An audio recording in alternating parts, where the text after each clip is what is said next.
પાટણ જિલ્લાના હમીરપુરા ગામે આઈએસ વિપુલભાઈ ચૌધરીના યશોત્સવની ભવ્ય ઉજવણી। પાટણ જિલ્લાના સાંતલપુર તાલુકાના હમીરપુરા ગામ ખાતે ગામના ગૌરવ વિપુલભાઈ કરમણભાઈ ચૌધરીએ યુપીએસસી 2025માં રેન્ક 115 મેળવી આઈએસ બનતા તેમના સન્માનાર્થે ભવ્ય યશોત્સવ કાર્યક્રમનું આયોજન કરવામાં આવ્યું હતું। સમગ્ર ગામમાં આનંદ અને ગૌરવનો માહોલ જોવા મળ્યો હતો। આ કાર્યક્રમ ગુજરાત વિધાનસભાના અધ્યક્ષ શ્રી તથા બનાસ ડેરીના ચેરમેન શંકરભાઈ ચૌધરીના અધ્યક્ષસ્થાને યોજાયો હતો, જ્યારે મુખ્ય મહેમાન તરીકે રાધનપુર વિધાનસભાના ધારાસભ્ય લવિંગજી સોલંકી હાજર રહ્યા હતા। આ ઉપરાંત અન્ય આગેવાનો અને મહાનુભાવોએ પણ મોટી સંખ્યામાં ઉપસ્થિત રહ્યા હતા।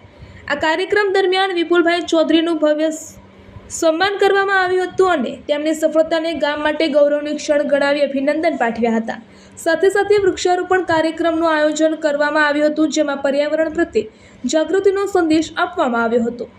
આ ઉપરાંત વ્યસન મુક્તિ અંગે સંવાદ યોજાયો હતો, જેમાં યુવાનોને સારા માર્ગે આગળ વધવા અને સમાજમાં સકારાત્મક બદલાવ લાવવા માટે પ્રેરણા આપવામાં આવી હતી। આ સમગ્ર કાર્યક્રમ હમીરપુરા ગ્રામજનોના સહકારથી સફળતાપૂર્વક યોજાયો હતો અને ગામમાં ઉત્સાહ તથા ગૌરવનો માહોલ સર્જાયો હતો। આ પ્રસંગે ગામની લાઇબ્રેરીની અંદર પુસ્તક વિતરણ કાર્યક્રમ યોજાયો હતો અને આ પ્રસંગે ગામની અંદર આવેલ ઐતિહાસિક અને પૌરાણિક કાશી વિશ્વનાથ મહાદેવ મંદિર ખાતે વિધાનસભાના અધ્યક્ષ શ્રી શંકરભાઈ ચૌધરીએ દર્શન કરી ધન્યતા અનુભવી હતી। પાટણ જિલ્લાના હમીરપુરા ગામના સામાન્ય ખેડૂત પુત્ર ગામની પ્રાથમિક શાળામાં ખરાબ પરિસ્થિતિની અંદર પણ અભ્યાસ કરીને આજે આગળ વધેલા અને આજે આઈએસ બનતા સમગ્ર ગામની અંદર ખુશીની લહેર જોવા મળી હતી। તે અત્યંત ભવ્ય કાર્યક્રમ યોજાયો હતો। સંઘર્ષ બાદ સફળ નીકળ્યા શું કહેશો યુવાન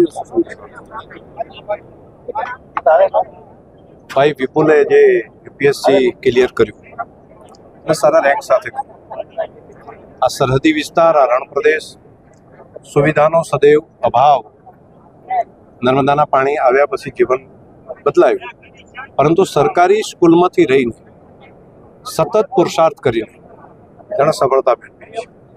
એનો પુરુષાર્થ અને લગન એને હૃદયપૂર્વક ખૂબ ખૂબ અભિનંદન।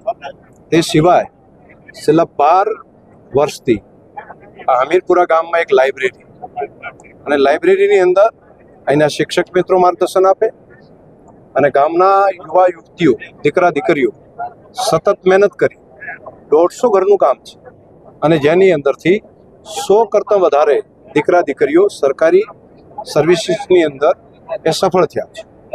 સતત પુરુષાર્થ જે કરે છે તેનું કોઈ વિકલ્પ હોતો નથી। નવી પેઢી માટે સતત મહેનત કરતું રહેવું, નક્કી કરેલા લક્ષ્યની દિશામાં મહેનત કરવી, તેની આ એક પ્રેરણા છે। ડીઝલ પેટ્રોલની અછતનો લોકડાઉનની સાચી છે। આપણે જે કીધું કે અમારો વિસ્તાર બહુ પછાતપણામાં આવે છે, તો પહેલથી જ એવું છે કે ગાઈડન્સનો બહુ ખૂબ અભાવ રહ્યો છે। પણ એ વાત છે કે મગજમાં એવું હોય કે ના, મારે કાંઈક કરવું છે મારા વિસ્તાર માટે, મારા પરિવાર માટે, મારા સમાજ માટે। તો એ છે કે જેટલા મનથી મહેનત કરીએ તો ક્યારેક એવું છે કે આજ નહીં તો કાલ ને કાલ નહીં તો પરમ દિવસે લક્ષ્યની પ્રાપ્તિ થાય જ છે। તો જે બી દર્શક મને જોઈ રહ્યા હોય એમને એક જ વસ્તુ છે કે મહેનત करते रहना चाहिए। क्या पता भगवान कभी देख ले और बोल दे तथास्तु। तो खूब મહેનત કરો। કેટલા વર્ષનું સંઘર્ષ વિચાર કરશો સાહેબ? ખૂબ 2015થી મેં સ્વપ્ન જોયું હતું કે મારે આઈએસ બનવું છે। 2020થી હું સતત અને સખત બંને તૈયારી કરી રહ્યો છું। તો એમ કહી શકાય કે આ 6 વર્ષની જે મહેનત હતી આજે ફળી છે। આઈપીએસ બન્યા તેમ છતાં હિંમત ના હારી અને આઈએસ બન્યા જી, મેન બહુ મુશ્કેલ કામ હતું કે જ્યારે આઈપીએસ બન્યા ત્યારે બહુ ખૂબ સંતોષ થઈ ગયો કે જે સિવિલ સર્વન્ટ્સ માટે મારે જવું હતું એ મને સફળતા પ્રાપ્ત થઈ ગઈ છે। પણ એ હતું કે કંઈક મોટું કરવા માટે થોડું કુરબાની વધુ આપવી પડશે। તો 2024માં હું પાસ થઈ ગયો, આઈપીએસ મળ્યું। પણ એ છે કે મહેનત ચાલુ રાખી, પહેલથી લક્ષ્ય હતું કે મારે આ પ્રાપ્ત કરવું જ છે। તો થોડાક સમય ખરાબ નીકળ્યા કે મોટિવેશન નહોતું મળતું એટલું, પણ એ છે કે મહેનત ચાલુ જ રાખી। સફળતા પાછળ શ્રેય કોને? શ્રેય મેન તો એ જ છે કે પોતાની મહેનત તો બધા કરતા જ હોય છે, સફળ વ્યક્તિ અથવા નિષ્ફળ વ્યક્તિ બધા કરતા હોય છે। પણ જે પરિવારનો જે સપોર્ટ આપણે જોઈએ છીએ કે જે જ્યારે નિષ્ફળ થઈએ ત્યારે પરિવાર કેટલો આપણને સપોર્ટ આપે છે। કોઈ દિવસ મને કીધું જ નથી કે તું આ કર, બસ ખાવાનું ખાજે અને વાંચજે। આ બે જ વસ્તુ મારા પિતા, મારા પરિવાર કહેતા હતા। તો એ છે કે હું મારા પરિવારને સૌથી મોટો શ્રેય આપું છું। એના ઉપરાંત ગુરુજીના આશીર્વાદ છે અને મિત્રનો સહકાર, આ 3 વસ્તુ સૌથી મહત્વની છે। યુવાનોને શું સંદેશ આપશો? યુવાનોને એ જ મેન વસ્તુ એ છે કે જ્યારે તમે પોતાની પાસે કાંઈ હોતું નથી ને તો પામવા માટે પૂરી દુનિયા હોય જ છે। તો પ્રયાસ કરતું રહેવાય, સૌથી મોટો લક્ષ્ય રાખો, એને કરવા માટે હંમેશા એક ડિસિપ્લિન રાખવું કે ટાઈમ ટેબલ બનાવીને કે મારે આ વસ્તુ કરવી છે। અને ખૂબ મારું તો એ જ છે કે મેં ખુદ જોઈ લીધું છે કે ખૂબ મહેનત કરીએ ને તો સફળતા મળે છે। તો ખૂબ મહેનત કરતા રહું. સોશિયલ મીડિયા પાસે ટાઈમ પકડીએ જી સાચી વાત છે કે અત્યારે જે વ્યક્તિ સફળ થવા ઈચ્છતો હોય એના માટે બહુ સારા ચાન્સ છે કે ઘણા બધા લોકો ડિસ્ટ્રેક્ટ થઈ ગયા છે, તો જેને સફળ થવું એના માટે બહુ સારા ચાન્સ છે. તો જે વ્યક્તિ જોઈ રહ્યા હોય મને સોશિયલ મીડિયા થ્રુ, હું એમને એ જ મેસેજ આપીશ કે આ વસ્તુ ના કરો.